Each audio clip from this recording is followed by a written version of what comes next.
Hey guys, welcome back to another episode of Showing Up For You. I'm Jasmine. I'm Shon. And we're kind of deep into season 2. We are. That was fast. It was so fast. I feel like time is flying. It is in a good way though. Oh my gosh, in such a good one. I know that you're ready for time to fly. Yeah. But then I'm like, I'm gonna regret it because I'm gonna get back in my belly. Right. Stay there. You're loud.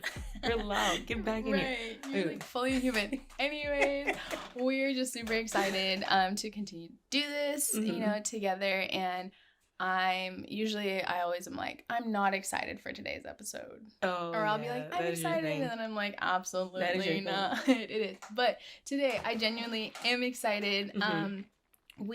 I really like the topic that we're going to talk about today because it kind of came out of like a random place and we both were like, oh my gosh, like we actually think about these things so often. So today, just to let you guys know, we're going to talk about like things that you were told as a kid that you're like, I do not subscribe anymore and we got to get up out of here. Yeah. Yeah, I remember that conversation. And so just like moving forward this week, Shon and I, we both decided let's just like compile a mass list. And let me tell you, this list was long. I know, we had to narrow it down. We really did. We were like, okay, like let's like, I'm sure everybody's got a long laundry list, but we decided, we're like, I think that the things that we're going to talk about today are the main things that we're like, okay, we've seen this really play out in our adult life. And be like, no longer subscribe, let's debunk. We see this so differently now. Or like, why was that even a thing? Or right, because it's like now we can see it like big picture, and even if like I think for me like raising kids, but then also like I realized a lot of things in my like teenage and like semi-adult years, like why do I do this? Like why is this even a thing?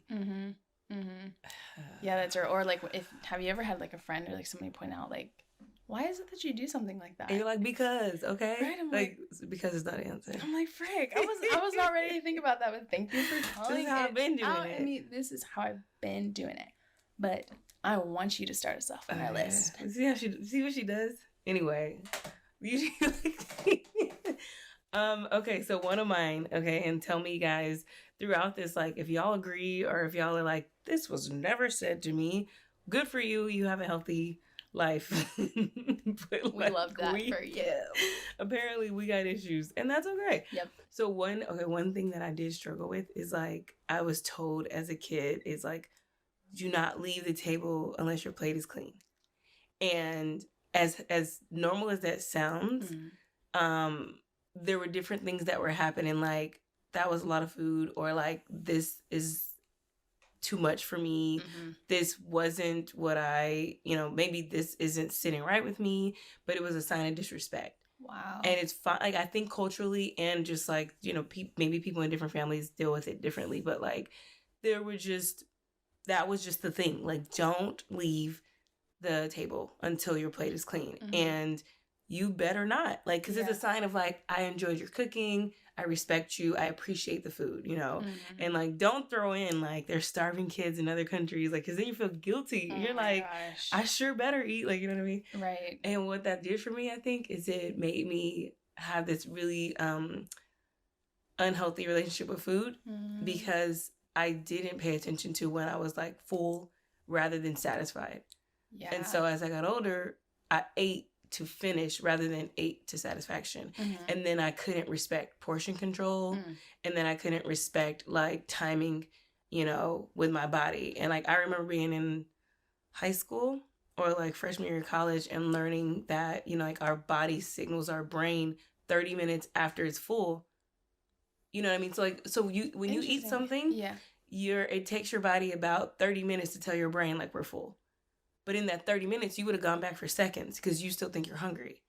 I'm shook. I never knew that. No? Never. Yeah. It's like, it's a delay. Yeah. So it's like you're eating, and if you don't give your body that space or that time, I would say, you would still think like you're in like hungry mode. Right. Then by the time your body's like, hey, we're full, now you're stuffed and now you're uncomfortable because it's not just satisfaction. Yeah. You went back for seconds during that like halftime where you should have. That 30 minutes is crucial. Like, take this. So I didn't know that I learned that when I was a teenager, and like I was like, oh, this makes so much sense because like I was used to feeling bloated. I was used to feeling, like congested. You know what I mean? Not to get too graphic with y'all, but like I was used to it because it was like that was a sign you were full. If you were bloated and uncomfortable, like that was a sign you were full. And that's not good. Like, it's not. I'm like, any moment your body's doing overdrive in anything, I'm like, I don't like when my heart rate is up like that. Like, after I just ate, that's uncomfy. Yeah. But it got so normal that, like, that's just how I think a lot of people operate. And then, for sure. Now I'm like, with kids, I have to realize, like, portion control is a big thing from jump. Yeah. Y'all don't have big stomachs. Like, when you realize how big we really are or what satisfaction really looks like for us, I'm sure to give my kids like small portions and then give them a minute and be like, if you're still hungry, like there's plenty here. Yeah. But I'd much rather you like give your body some time. And then also like I wouldn't give my kids like this huge bowl of spaghetti and be like, finish this. Right. It's more disrespectful. You know what I mean? Yeah. Like, because it's like when you're talking about disrespect, it's like, I'd rather you respectfully take your time. Yeah. Right. So but like I said, I understood it. And I understand why it was like that when we were younger. Like different people's houses, like it was just anywhere I went. It was like, don't leave the house. Don't leave the table. But I did have to debunk that. What about you? Any like food related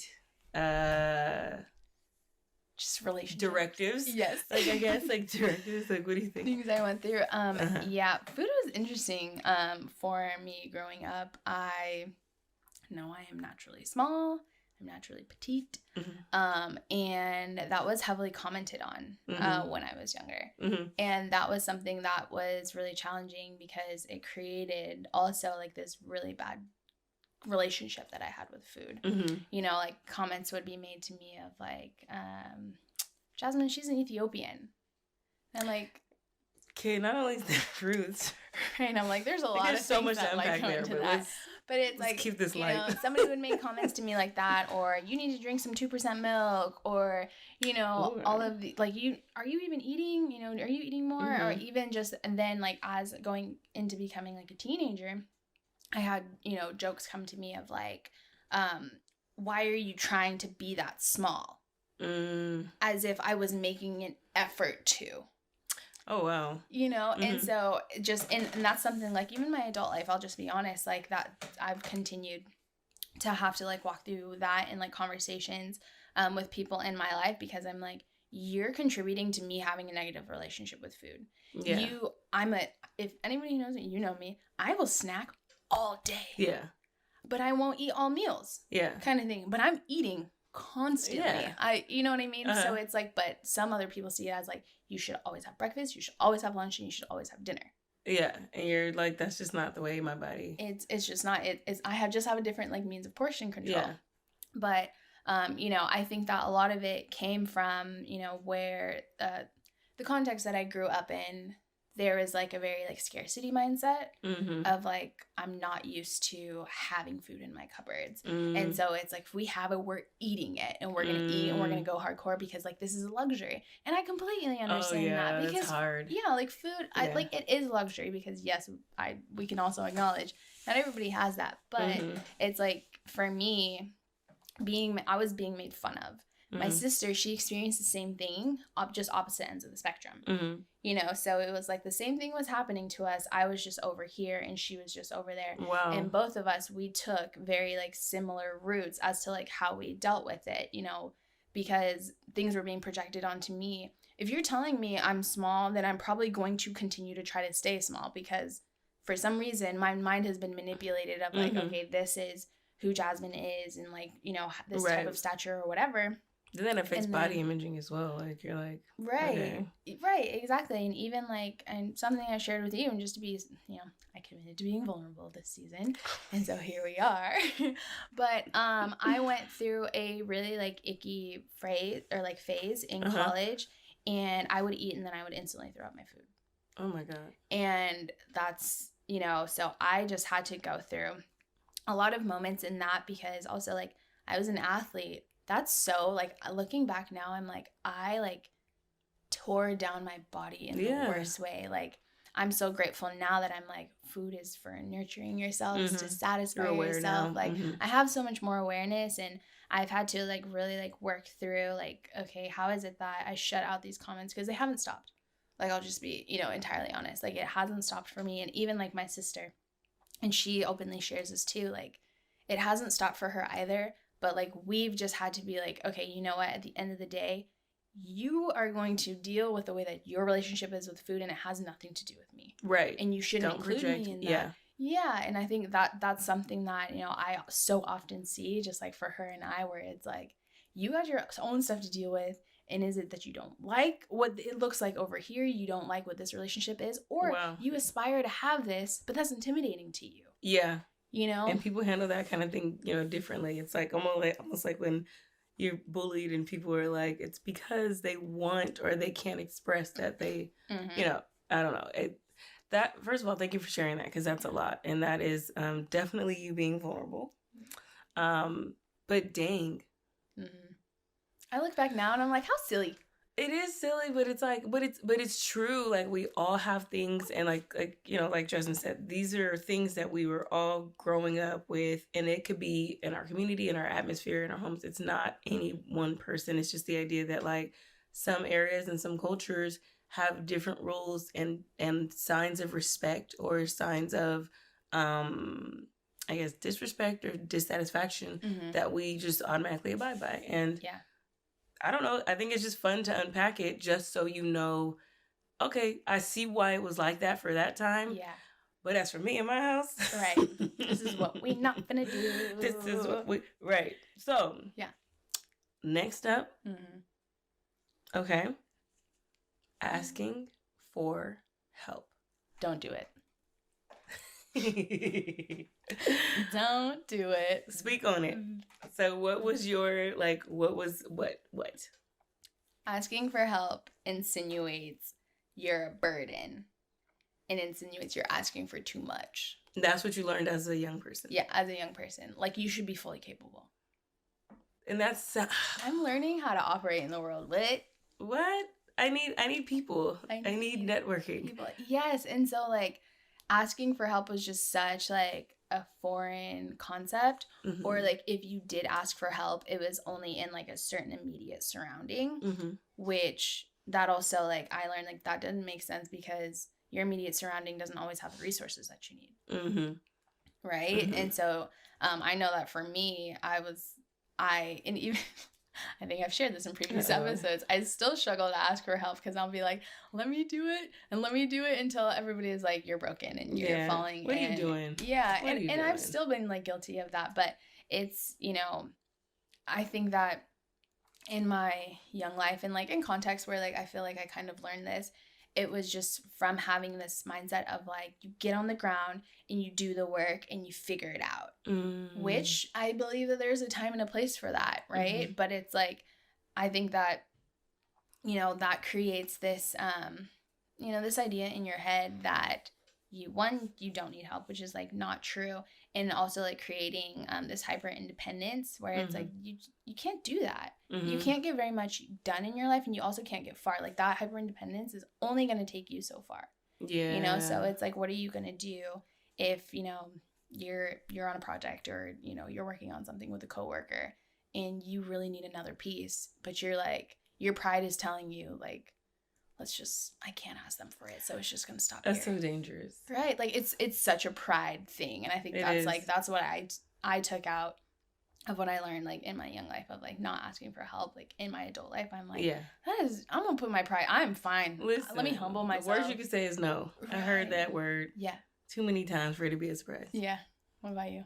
I think, you know, I have two different aspects on it now that I think about it, but like, just to your point a little bit, you know, I think the village mentality is something that's healthier for all of us, is to say, I'm really good at this, you're really good at that. If you can help me come in and do this part of the project, that will make this run a little bit smoother. Right. And if we can't put our pride aside and ask, then I'm going to do a mediocre job. instead of being able to present something that's, nearly perfect by bringing you alongside. Right. And so that's how I have to look at it now. I think I actually have two different things I learned at different parts of my youth.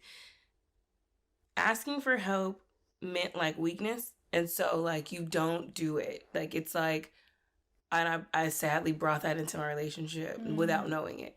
You know what I mean? Like it was subconscious. It was weird. Yeah, it was weird. And like my husband was like, I'm very capable of, like I would be like car seat in one hand, groceries in the other, get the keys. And he'd be like, all you had to do was call when you were in the driveway or just leave the groceries in the car. Wow. Or like, he's just, and so there were things I'm like, but I can do it. And it's like, just because you can doesn't mean you always should. Yeah. Like just because you're able to just do it all by yourself doesn't mean it's the healthiest option. Right.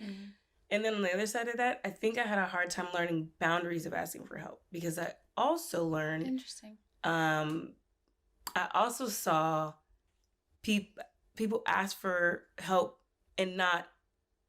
Okay, I think asking for help is the beginning of learning to either do better yourself or learning to better the project. You know what I'm saying? Mm-hmm. So like if I'm like, hey Jasmine, I'm working, like there are things, I have a strong suit.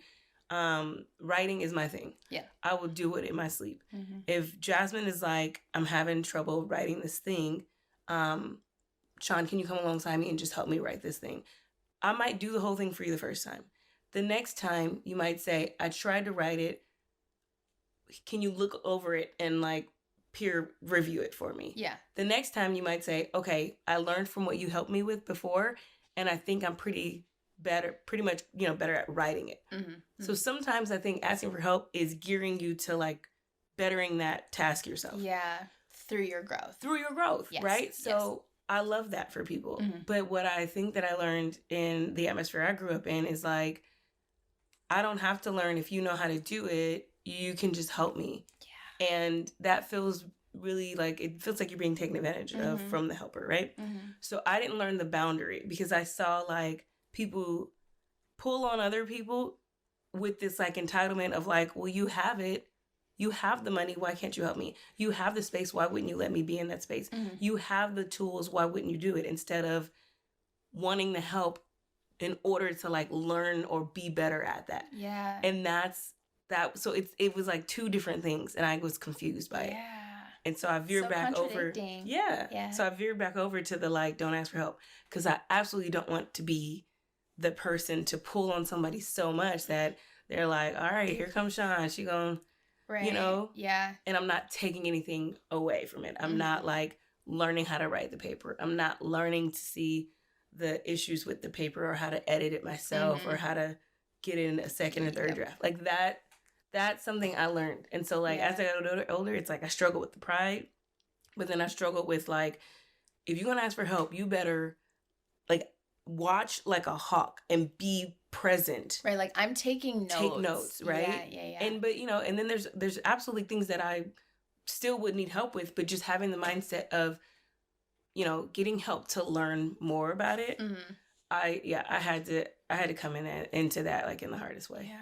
So shoot, that's so hard. That resonates so deeply with me. Like having siblings, I'm like that's one thing that really, teach you through that. But I think like what's challenging about that and like I feel like I've been like on both sides of that is like when you come in like with this mindset of I want to learn, it makes the helper being more inclined for the helpee. Yeah, that's true. It's like even if you come back to me time after time, and because it's like there's just some people it's like I'm not competent in this, and that's fair, right? You know what I mean? But it's like when you're coming in like, okay, I remember that you did this, and I stopped at this step, or like this just I set it up for you for me to just just look over it. You know what I mean? And that's even as somebody that like like I said, the helper, I'm like, oh, you got it. Yeah. All you need to do is. Yeah. And then I get my time back. And then I can see that you value my time and the things that I've invested in you for asking for help. So and it's like because I care about you and I want this investment for you too and this growth for you, like I'm willing to be in that space there. Ooh. Yep. That part is good. I didn't even think about that. Have you ever been in like a context or a situation where it's like, don't take no for an answer? Have I been in that context? I mean, yeah. Like, and that's such an anxiety ridden like it makes me so nervous to be in that. Because that's sick. Okay, like, because here's what you're saying. Like, don't take no for an answer. First of all, no is an absolutely correct answer. Period. No is a viable answer. Yeah. No is a validating answer. Yes. So if I'm told this like mentality of don't take no for an answer, I'm not accepting that there are going to be things that just are not for me. You know, I'm not saying roll over. Like, you will know when to push.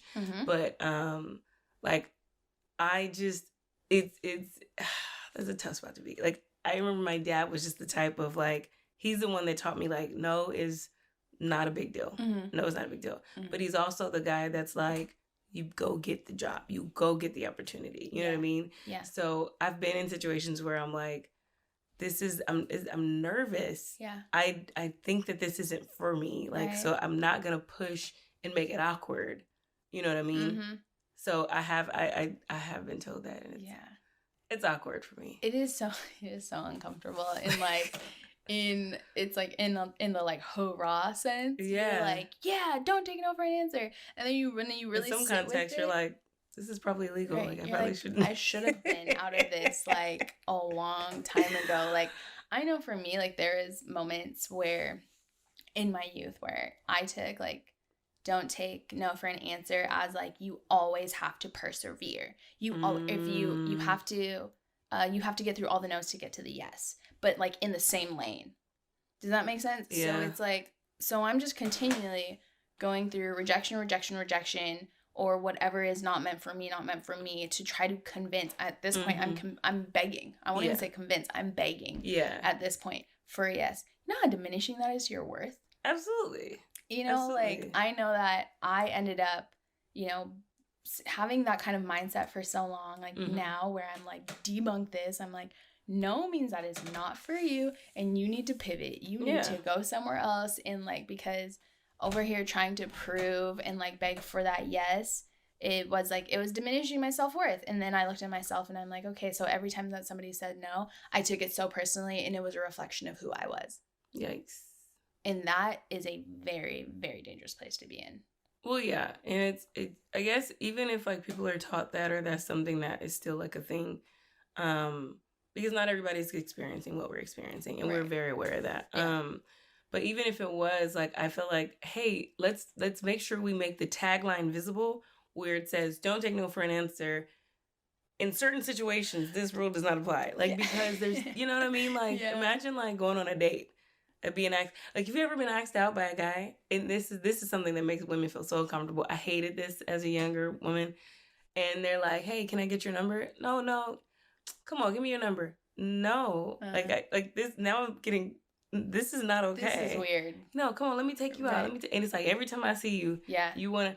I said no because I'm not interested. And now, you know what I mean? Mm-hmm. So, like, in certain situations, take no for an answer, sir, ma'am, right? But then, you know, I see people kind of use it for job setting type things, right? Yeah. So you're like, don't take no for an answer.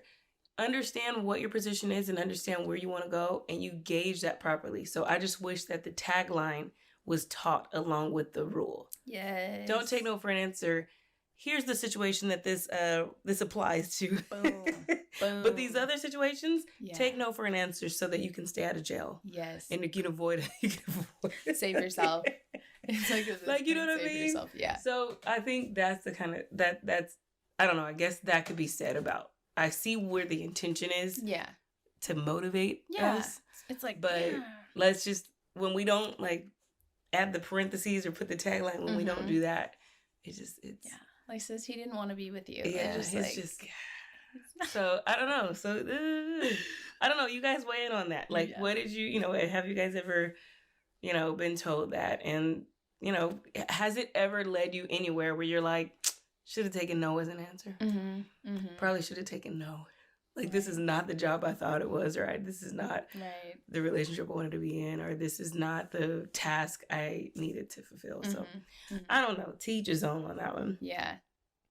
Then, Okay, so then this one is actually interesting.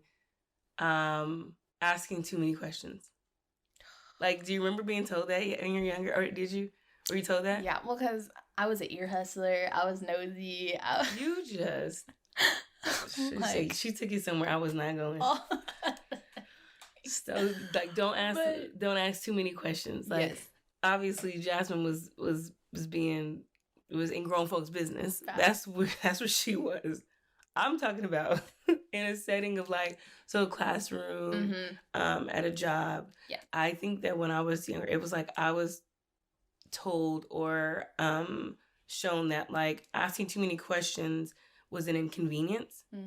Therefore, like, it was intimidating, and so you didn't do it. You know what I mean? Especially like in a college setting, right?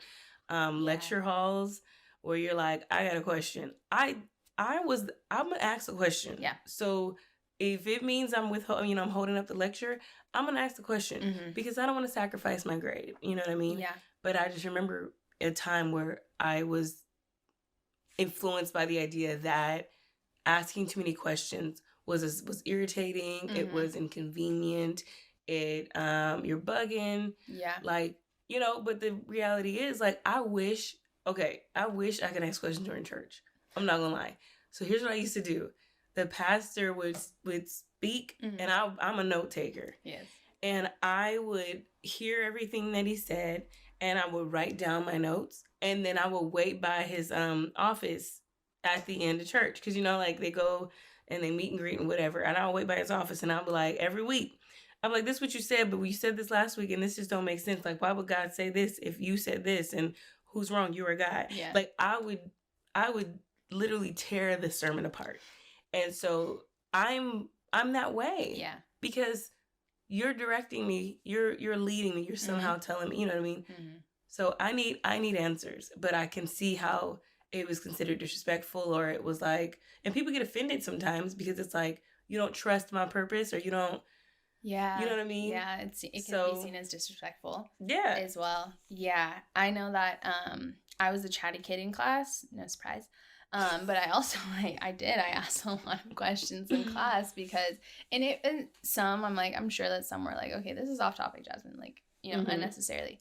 But I think that naturally I just had such a curiosity, like, as a kid. And so it's like, but my curiosity was, as well as you said, like, it was annoying, or it's like, it's not in line with like, where the other kids are at, and so that is just like, it created this, thing for me where it's like, well, okay, just like stop asking questions. And so then that, like, that's so discouraging. Yeah, it diminishes, your curiosity, or like, but I also know that like in job settings, I would like reiterate questions or like hyper ask, because what are your expectations? Because I need to make sure that I'm clear. Like, that is something that I'm like, I will never prepare something, present something, or something that I don't understand. Right. And so I would have like, in one of my jobs, my boss would be like, at the end of meetings, Jasmine, I know that you're going to have questions, and let's set a meeting for it. Yep. And I'd be like, okay, great. But like, also, but then there was times where it turned into like this is a make fun of you moment. Oh, see, I don't like that. Which I'm like, that's so inappropriate. Right. Especially in a professional setting. Right. Like, why would you do that? Yeah. So that was like, just something that I know that I experienced. But I think like where my questions like often came from was just like a space of curiosity. And I wish that I would have had like now in my, I don't have kids, but I know that one day when I have kids, I hope that I create a space of curiosity of like, okay, whatever the question is, like if it's in regards to like expectations, let me help clarify that for you. Yeah. If it's in regards to something that you don't know, hey, let's look this up together. Because I think I mentioned in a previous episode of like, go figure it out, but I'm like, that's not the kind of mentality that I know that I want to, bring moving forward, of just like have that space to be like, I want to figure that out. Yeah, we talked about that because I think I said, I don't know if I was talking to you or I said in the episode, but my daughter came home with like a fact about elephants.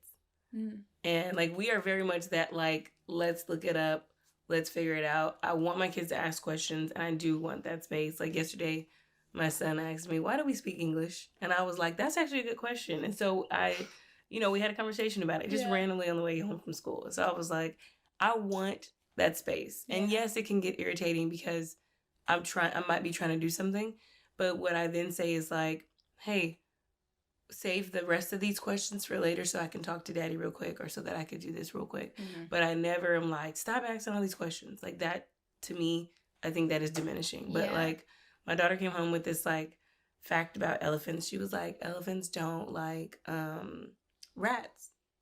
And she said something vague like that. She's like, did you guys know this? And so, my husband was like, that's not true. And she was like, yeah, I read about it. And then he was like, that's not true. And I was like, hey, babe, why don't you Google it for her? Let's like either debunk or educate her, right? And sure enough, he looked it up and he was like, I just want to apologize. Because what it was is that they don't favor them because they can crawl up into their trunks. So they don't like, they kind of scurry, right? Like, and more of an irritating, like, I don't want to be, but I can see why, I don't know if she was 5 or, I don't know, but I could see why a kid would observe that, while looking up animals or reading about it and say, okay, they must be scared of them or they must be trying to avoid them. You know what I mean? And so she was right. But then he was like, yeah, like so it's like, it's this moment of apology. Like, I'm sorry, because she was really curious. She was trying to figure something out. And so creating that space where it's not disrespectful for you to like challenge the adult. Right. We want to correct you and we want to educate and we want to like create that space. And so, we ended up laughing about it afterwards, but it was just so cool that we could have that space of ask a question, let's find out, and it's okay for mommy and daddy to be wrong. You know what I mean? And I love that for them. I love that for my kids. I'm like, question asking makes life more fun too, honestly. It does. Cause I'm like, where's your head at? Like, why are we talking about this right now? We always say, I got questions. Right. I got questions. Or when they have questions right before bed, I'm like, now is the time to stop asking questions. So this is one that I came up with. Oh, Lord. I was like, do I want to unpack this? How am I feeling? Hard to say. But I think that somewhere along the way, this attitude I had picked up, I guess you could say, was if you ignore it, it'll go away. And like, still couldn't pinpoint it, but I know that certain moments, definitely in regards to emotions, if you ignore it, it'll go away. If you're frustrated with something or someone, write it out. It'll eventually go away. You ever have somebody tell you, like, just sleep it off, I'll be better in the morning? Yeah. Or my family said it differently. It was like, walk it off. Like, it could be an injury. It could be, like, hurting your feelings. It could be anything. And they'd be like, walk it off. And I know it was, like, kind of a joke, but it's also, like, we need to handle this. Right. I'm like, okay, so you just made me mad or I'm upset or something like this. And you're telling me to take a lap. That's something that I tell people. I'm like, go take a lap. And like, I've even done that too. But I know that like that created like in my adult life, watching that play out. Yeah. So awful. So awful. I'm like in job settings, in relationship settings, in settings with my family, like, me suppressing, I think I shared this with you, like, okay, if I ignore it, it'll go away. Me ignoring it, actually, all it does is suppress it, right? So it's like whether, I think it's like dormant, I guess you could say. It's not gone. It's not non-existent. And so if I continue to just, ignore all the things, and it's just packed and packed and packed and packed, and it gets all the way up here, and then it blows up. It's not dormant no more. Yeah, it's coming out somewhere. Yeah, exactly. And so I know that, like, when I was younger, I think I still watch this play out in my life now, is there are moments where I do not know what to do with my emotions and how to navigate them, because I got so like in tuned in my head of like, if whatever, and it was usually extremes too, which was like really dangerous, for me, but I was just like, okay, if you ignore it, it'll like go away. And then when it doesn't go away and it comes back, then I'm like, what do I do here? Oh my gosh. Right. So it's like that was something that I was like, I never want to do that again. I want to talk about all the things. I want to feel all the things. I want to, of course there's like appropriate moments of like, let's address it, like, but it's like the ignoring part. I don't think that there's anything that you should ever like necessarily ignore. It's like, it's the acknowledgement part is huge. Yeah. When do you think that you like was it like teenage years that you were like, this is this is not working out for me? It was probably my junior year of high school. You know, starting to prepare like towards my senior year and like, you know, looking forward to a new moment in my life. It's like, okay, you're going to move out soon and you're going to, you know, you're going to start adulting, I guess you could say. And so like, ghetto, adulting. Right. I'm like, why do we subscribe? Right. I'm just kidding. That you have no choice. But I'm giving Yelp like 0 stars. Right. Like, we don't like it. Right. Here. Don't come here. It's a trap. It really is. Yeah, no, I get it. And it's I'm glad that you had that revelation at such a young age, because mixing that with like adult issues and adult responsibilities, it's tragic. Because you can't ignore those bills that they're going to come, because those won't go away. Look, that's called bad credit. Then you then listen. Now that's called collections. That's called, right. That's a whole different story. Okay, so what about stop making us look bad? Like, what about the idea of like, if you do this, you'll make us look bad? Like, have you ever been told that? Yes. Like, it's this like. Here's what I understand. Here's where I can agree. I would never walk out of my house looking crazy. I don't desire to look crazy. Yeah. Like, meaning I don't desire to not wash my face, brush my teeth, and look like I, had a mirror in my house. I also don't desire to like wear a ball gown and like do anything crazy and walk out. Meaning the point is like, I understand the idea of be presentable, or like represent your house in a certain way. This is another one that I think could have used a subtitle, right? Because you're being told like, hey, don't do that. That'll make us look bad, or don't have us looking bad. Like, as if like I'm the house representative. Right, like I am here. Like I delegate, me as the team. Raise your flag. I am the face of the, like of the franchise, right? Look, I mean, I take that. But so the point is like, it's first of all pressure, but second of all, the idea that, like I said, I wish this had a subtopic or a subline when I was taught this, because it made me feel like, man, anything I do, like, it's hard. Don't mess up. Don't screw up. Don't do anything that would represent, us, and or badly represent us. And so that was a big one for me, because then I had to kind of like learn how to differentiate identity and individualism and representing my family. Like, there are things that me and my husband, there are things that we all don't go to. There's like, hey, I'll show up and represent us, and then that's it. You know what I mean? So I can understand, hey, I'm just count our numbers and just, you know what I mean? Yeah. But then I also like wouldn't put so much weight on like my daughter or my son to like be, don't have us looking crazy. Like, I want that freedom of like, this is her. That's how she, if it was up to my daughter, she'd wear a tutu every day. Every day. There are not enough tutus at Target, is what I'm telling you. I've bought all of them.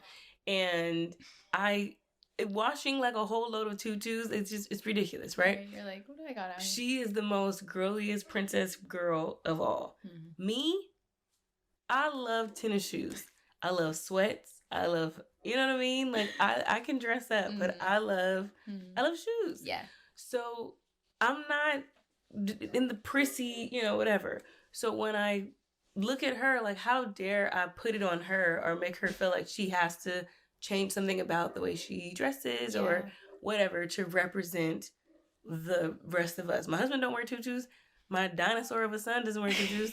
Like, so, you know what I mean? Yeah. So I want to support the individuality. Like I said, I think that's one of the ones I wish would have had a subtitle. Like, don't, as you're representing us, like, don't do, like, as far as getting in trouble, you know what I mean? Like, don't go out there, getting arrested for doing anything crazy or don't, you know what I mean? But I think maybe that's me taking it too heavily.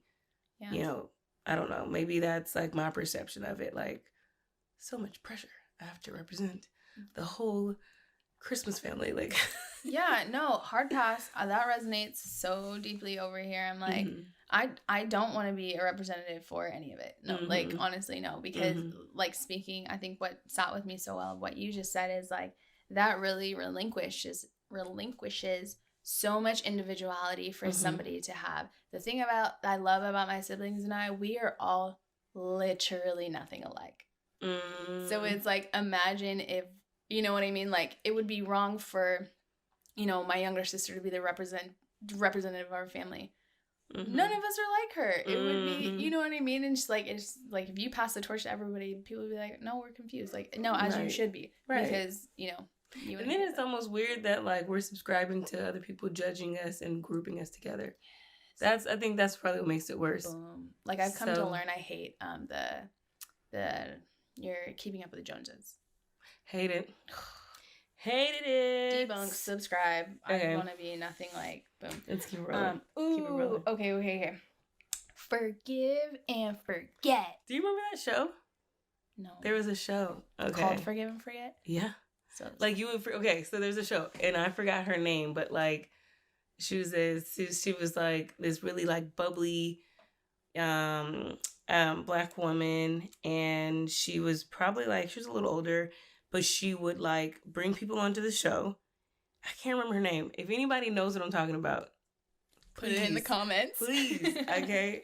So anyway, she would bring people on the show, and it would be like, be like a woman, like, I slept with my husband's brother and he never forgave me. And I really want him to forgive me, and I really regret it and all this. And so she would be talking to the crowd and telling them about her, like, the situation. Right. And so then, though, the host would be like, okay, if this person forgives you, they'll be right by this door. They'll be behind this door. Okay. I didn't know that's what it was called. I know exactly what you're talking about. It was like, it was something like that. That's the thing. And so, like, they'll be right behind this door. And, like, so you be like, oh my God, I hope they forgive her. Right? But then, like, so they're not at the door. And it was such a good show. Here's why I liked it. It normalized the idea that I can forgive you without granting you the closure that you think that you're entitled to. You know what I mean? Mm-hmm. And so, like, sometimes it would be like, nope, ain't nobody there. And they would break down, like, oh my God, they don't forgive me. But then sometimes people would be there and be like, hey, okay, it's been long enough. Like, I forgive you. Yeah. But that was, like, the whole premise of the show. It's a real thing, right? And it was, I don't think it lasted very much long. Mm-hmm. But it was just the idea that forgiving somebody doesn't always look the way we want it to. Mm-hmm. And I guess I just don't agree with the forget part. Because I forgive you, but now I gotta watch your actions because you've proven that you could dip in and out of loyalty. Yeah. So I can forgive you, but then I can also just be aware that there's certain, we might not be on the same level of friendship or relationship as we were before, but. Oh, that's so good. That is, so I feel like I've seen that play out in my life. So I'm gonna find the YouTube and I'm gonna show you this, like, old show. It was like one of those daytime shows that, like, if you were sick and you was at home eating ginger ale and crackers. In the middle of the day, right? Saltines and cheese. No, we just got saltines and ginger ale because ginger ale fixed everything, Jasmine. It really did. And Vaseline. Debunk. I'm like, since we're talking about debunking. Oh my gosh. That was... I knew we were going to be laughing a lot this episode. But I did, just to piggyback off of what you're saying, you know, that's the grace part of forgiving, right? But it's like, to forget, it's almost like doing a disservice to yourself because you're not acknowledging where your hurt was. Yeah. You know? Yeah, you know, okay, you stole my TV. I forgive you, but I gotta check you every time you leave my house. Exactly. Like, no, you're not coming anymore. Right. Tragic. Keep your, no pockets. Okay. Okay, I love the last one. I think this is a good one to end on. Yeah. And do you want to give it? I don't care. Blood is thicker than water. That's the one, okay? This is the one that is, like, the last. Everybody, I think, has heard somebody say that. Blood is thicker than water. Mm-hmm. Scientifically, it is. Okay? The texture and the density is. However, asterisk. However, that doesn't always mean that that's the favor. You know what I mean? Mm-hmm. Like, I heard somebody say, like, you don't get to choose your family, but you can choose your friends. It was something to the extent, I'm butchering it, but it was something to the extent of, like, sometimes our friends are the family that we do get to choose. You know what I mean? Yeah. And I definitely, I love my family. Like, I have so many cousins, and they were my first best friends. So I don't necessarily feel like I need to be severed or anything, but I do feel like I've had seasons of people that weren't my family that supported me so much more than somebody that might be blood related. Yeah. And that was such a huge, like, unforgettable, you know what I mean, thing. Yeah. And I still have people in my life that owe me nothing because we're not even the same blood type. Like, we can't even, like, donate organs. Right. You know, switch them off. I have people that are not even my, you know, and they are present. Mm-hmm. Like, I don't deserve it. Yeah. You know what I mean? Yeah. And so when I go back to this, like, family over everything and blood is thicker than water, I'm like, I got questions. What do you... we have another subpart to right. that. Yeah. You know, like, hey, is blood thicker than water? Mm-hmm. It is. Yeah. Is family always the more present person, people in your life? Mm-hmm. Not always. Yeah. And sometimes it's not by choice. Sometimes they just don't have the resources or availability, and that's not a negative thing at all. Yeah. But it helped me expand and understand that, like, my friends are a great family, you know, like, we were a military family and we traveled a lot and we lived in different areas, and my family wasn't, like, popping up visiting. Yeah. I had friends that helped me through birth, you know, with my kids, or helped me through postpartum, helped me through friends that I, you know what I mean? Like, so it's like they're the ones, you know, that I'm, like, calling because I'm engorged. You know what I mean? Like, this is the stuff that I was able to go through with loving friends or extended family. So I don't know, that one hit me hard. Yeah. Oh, that's so good. I think that, you know, in the way that, like, I've seen that play out is that we very much had, like, a village mentality growing up. And my mother, she had, like, she's like my second mom. Like, she was there through everything. She owed her nothing. She owed us nothing. She owed me nothing. Who, your mother's friend? My mother's friend. Oh, okay. Yeah, okay. I missed that part. My mother's friend. Like, she didn't owe us anything. And, like, you know, she just showed up, like, so much as family. And even just, like, at other moments, you know, in my life, like, I've just seen friends show up in such a way that it's like, it's almost like flabbergasting. Like, I can't even fathom that you'd want to go that far for me or go so hard for me. Yeah. You know what I mean? Where it's like, I can't carry on a name for you. I can't give you, like, no, you know, real grandbaby or, like, whatever. But it's like, there's just people that are like, because even, like, okay, yeah, in-laws or whatever, but it's like, you and I, we share nothing until you made tiny people. Glad you did that. Thank you for that. But it's like, you're welcome. It's a lot of work. Right? You can thank me later. Absolutely. Right. See you soon, sis.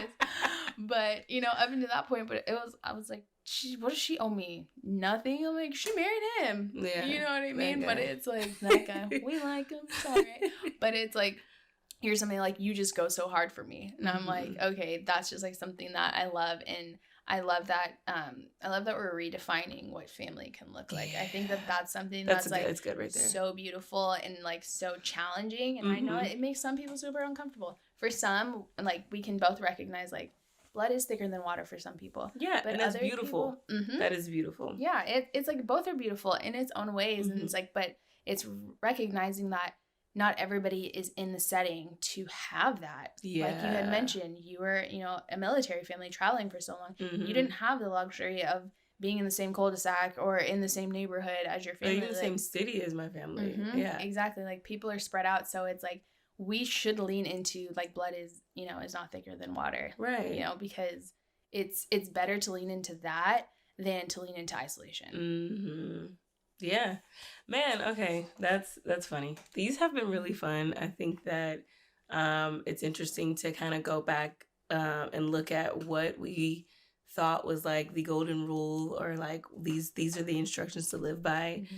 And then you kind of get older and you're like, yeah, that's not gonna work. You know, and like I said before, raising kids, there's things that I will not pass down. There's things that, like, there are people that my kids call auntie and uncle that, you know, would never, you know, are not related to us, you know, and they have like their, my godmom is literally like, she acts like a grandmother to them. And one day I'm gonna have to explain the whole relationship, because she doesn't even look anything right. And so they call her Tiffany the Great. Do you remember this show, Little Bill? Yes. And they called the grandmother Alison the Great. Mm-hmm. And so and I thought that would be too big, like too much of a mouthful. But they literally from jump, mm-hmm. you know, Tiffany the Grape. This is Tiffany the Grape. And they love her. Mm-hmm. You know what I mean? Mm-hmm. And so try telling them that that's not their family. Right. Like, it's weird. Mm-hmm. So one day I'll have to explain how that works to them, but it's just, thank God that's an extension. It's somebody that they have, you know? And so for kids, it's like, even if I was to tell them that, they'd be like, this doesn't make sense because she's not, you know what I mean? So there's so many things that I'm learning. I can't pass that on. I understand why it worked for this generation. Yeah, and that's the respect that we do have. So mm-hmm. all this to say, there are certain things that worked for the last generation. Perfect. Great. Mm-hmm. But we have to cut them off to an extent, or maybe tweak them. Yeah. Just make adjustments. Mm-hmm. Because, you know, you talk about in the future, you know, if you decide to have children, this is what you want to implement, and this is something you probably wouldn't carry on. Mm-hmm. And you're going to have to be on guard with that, because you're like, I don't want nobody else to teach my kids this either. No. So just being able to, you know, understand that. So I think it's a fun journey, but it also is a very enlightening one. Mm. And like I said, nothing negative. Is just knowing this probably isn't going to line up with the way I want my children to feel confident in themselves or in their atmosphere. Yeah. Right? That's so good. I think what I loved about like this topic, or like, I guess like specific question, is that it's like ongoing. Yep. As most things are, right? But it's mm-hmm. like this one specifically, like, as, you know, moving into like different and like new phases of life, like we're going through different seasons too, just like in our world and you know, things. So it's like, okay, the way that I even just like operated 10 years ago, what is it that I learned then? Mm-hmm. You know, and how am I operating now? And is that still applicable? So it's like, it's doing a pulse check with yourself of like, is this still working? And you know me, I be asking, Shon, so you and your kids, what are you doing with? I'm telling you. Mm-hmm. Yeah. For real. So you guys, thank you for listening. Mm-hmm. Thank you for just enduring another episode. Yes. We can't wait to hear your feedback. We are enjoying hearing you out. You know, send us DMs, and thank you for subscribing to the YouTube channel. Yeah. And thank you just for supporting all platforms. We really do appreciate it. Mm-hmm. So yeah, until next time. See you next week. Bye, guys.